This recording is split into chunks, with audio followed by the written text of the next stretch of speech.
Félicien Moulopoué de la RD Congo 1. Confession d'un ex-sataniste 1. Chers frères et chers amis, nous souhaitons partager avec vous ce témoignage qui, comme les autres témoignages, nous éveille par rapport au combat spirituel.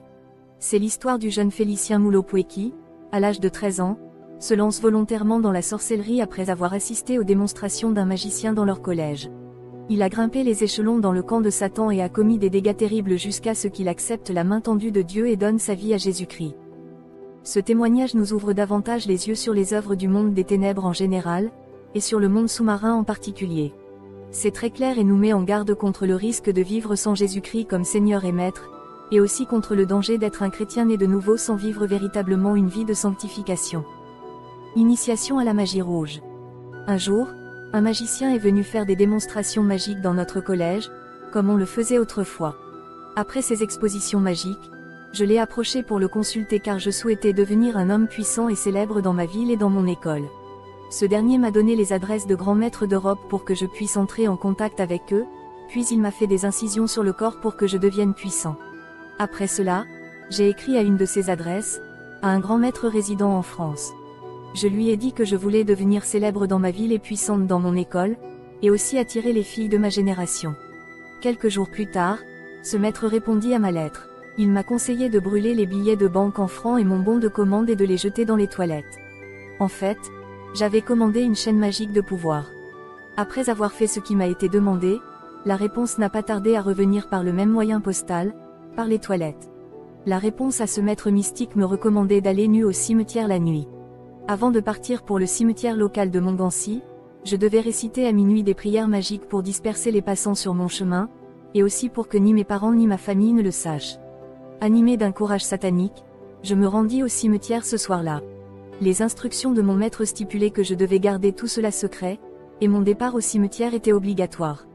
Le refus d'y aller était passible de la mort ou de la folie.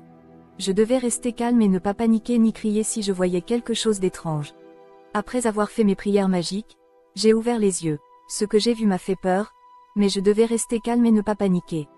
Alors, j'ai été surpris de découvrir que j'avais devant moi un gros serpent sortant d'une des tombes du cimetière. Il avait la taille d'un anaconda. Il s'est levé et s'est mis à grogner pour m'effrayer, mais j'ai gardé mon calme car j'étais déterminé à avoir du pouvoir et de la notoriété. Ce n'était pas un serpent ordinaire mais un démon. Le serpent a essayé de me faire peur mais en vain. Voyant qu'il ne m'avait pas fait fuir, il ouvrit sa bouche immense dans laquelle se trouvait une chaîne lumineuse et brillante. Ensuite, j'ai entendu une voix qui m'a ordonné d'insérer ma main dans la gueule du serpent et de retirer la chaîne magique. Je n'avais pas le choix, sinon je deviendrais fou ou je mourrais, et le diable serait content de me voir mourir car il aurait conquis mon âme. J'ai ensuite retiré la chaîne de la gueule du serpent et je l'ai mise autour de mon cou en signe de victoire. Mais malheureusement, ma victoire fut de courte durée car j'étais entouré d'un groupe de morts vivants sous forme squelettique qui chantait « Frère James dort ». L'objectif de ces démons était de me faire passer du temps au cimetière, car les instructions du maître stipulaient que je devais quitter le cimetière immédiatement après avoir retiré la chaîne de la gueule du serpent. J'ai donc dû quitter le cimetière sans perdre de temps, de peur de mourir ou de devenir fou, et grâce à mon agilité, j'ai réussi à échapper à ces démons, mais ils me suivirent en criant « Voleur !». Ils m'ont poursuivi avec des bâtons et des pierres. D'autres m'ont précédé pour bloquer le passage, mais j'ai réussi à les dribbler. Finalement, je quittais le cimetière, je venais d'échapper à la mort. Quand je suis rentré à la maison, personne ne savait ce qui s'était passé. Bien-aimé, c'était quand je n'avais que 13 ans. Mais ne soyez pas surpris, car il y a même des bébés qui sortent du ventre de leur mère pour voyager dans le monde invisible et pratiquer la sorcellerie. Le monde est plein de mystères. Des choses terribles se produisent la nuit pendant que les gens dorment. Le lendemain, quand je suis arrivé à l'école, c'était comme si des démons m'avaient précédé et fait de la publicité aux élèves de notre école. Ma réussite fut telle que même les filles de mon école ne purent me résister. Alors je suis devenu célèbre et même mes professeurs m'aimaient. Tout en pratiquant la magie, j'ai continué à servir dans mon église comme enfant de chœur à la paroisse Notre-Dame Fatima de Dolisie. Les jours passaient très vite et un dimanche après la messe dominicale, le curé m'a appelé et m'a fait savoir qu'il avait besoin de me parler à 18h. Le soir, je suis allé chez le curé. Il m'a ouvert son cœur et m'a fait comprendre qu'il savait déjà que j'allais dans le monde des esprits dans les cimetières, même si je ne lui en avais jamais parlé. Il m'a proposé de me présenter la magie rouge du dragon rouge. Il m'a informé des nombreux mystères de la magie et m'a confié que son mandat dans la ville touchait à sa fin. Il lui fallait donc préparer quelqu'un qui lui succéderait. Il m'a dit qu'un prêtre avant l'expiration de son mandat dans une ville où il travaille doit préparer quelqu'un qui le remplacera et représentera sa branche magique. Après cet entretien, il m'a invité à un rendez-vous le mercredi suivant à la paroisse pour que nous puissions nous mettre au travail. Mercredi à 22h, avant d'arriver chez le curé, il m'a demandé de me changer et d'enfiler une soutane qu'il avait préparée pour la cérémonie. C'était une soutane à capuche. Cette robe blanche était destinée aux novices dans la pratique de la magie du dragon rouge. Après les incantations du prêtre, nous nous sommes assis sur un tapis rouge devant la statue de Jésus.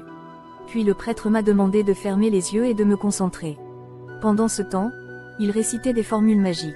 Et pendant qu'il récitait ces prières magiques, j'avais l'impression que nous volions dans l'espace. Puis il m'a demandé de me lever et d'ouvrir les yeux. Quand j'ai ouvert les yeux, j'ai remarqué que nous n'étions plus dans la paroisse mais dans un monde magique plein de beauté. C'était une ville très bien bâtie, avec des bâtiments gigantesques, d'une beauté ineffable. À notre arrivée, une femme nommée Donna Laetitia de nationalité italienne est venue à notre rencontre. Après m'avoir regardé dans les yeux, elle a commencé à m'accuser d'être un traître, disant que je ne devais pas être présentée au public et que le prêtre devrait me remplacer par un autre disciple. Mais malgré son insistance, le curé lui a dit que j'allais changer. Après ce débat, ils ont tous décidé de m'enfermer dans une pièce sans fenêtre dans laquelle il y avait une ampoule et des caméras qui me filmaient. Parfois, on m'emmenait hors de cette pièce et on demandait à un homme de m'emmener dans le hall où se trouvait une grande salle de réunion. En arrivant dans la salle de conférence, j'ai remarqué qu'elle était remplie de monde.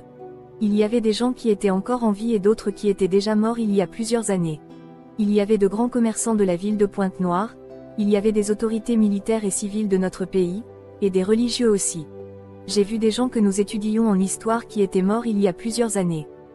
Lorsque la réunion a commencé, cette Italienne a continué à insister sur le fait que je ne devais pas être présentée au public, car plus tard je trahirais le monde invisible. C'est grâce à un vote que l'Assemblée a décidé de me présenter au public. Alors celui qui coordonnait la réunion m'a ordonné d'aller devant et de me tenir au bar, comme dans un tribunal.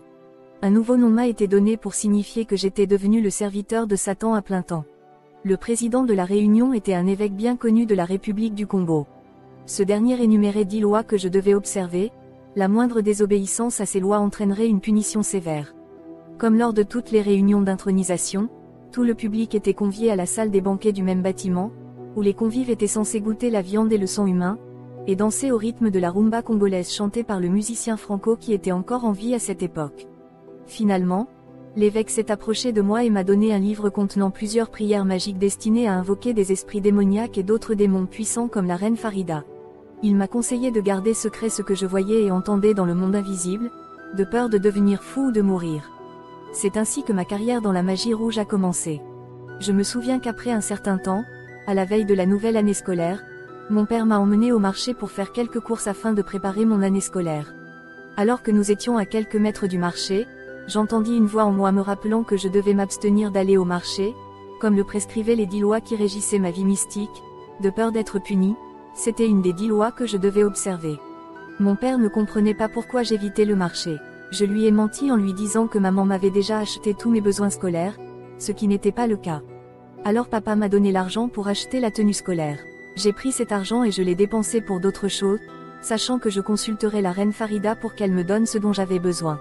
Lorsqu'elle est apparue, elle m'a demandé ce dont j'avais besoin, et après avoir applaudi, ses domestiques m'ont apporté tous mes besoins scolaires et même l'uniforme scolaire. Cette dame satanique était devenue comme ma mère. Elle a trouvé des solutions à tous mes problèmes et a affirmé qu'elle m'aimait.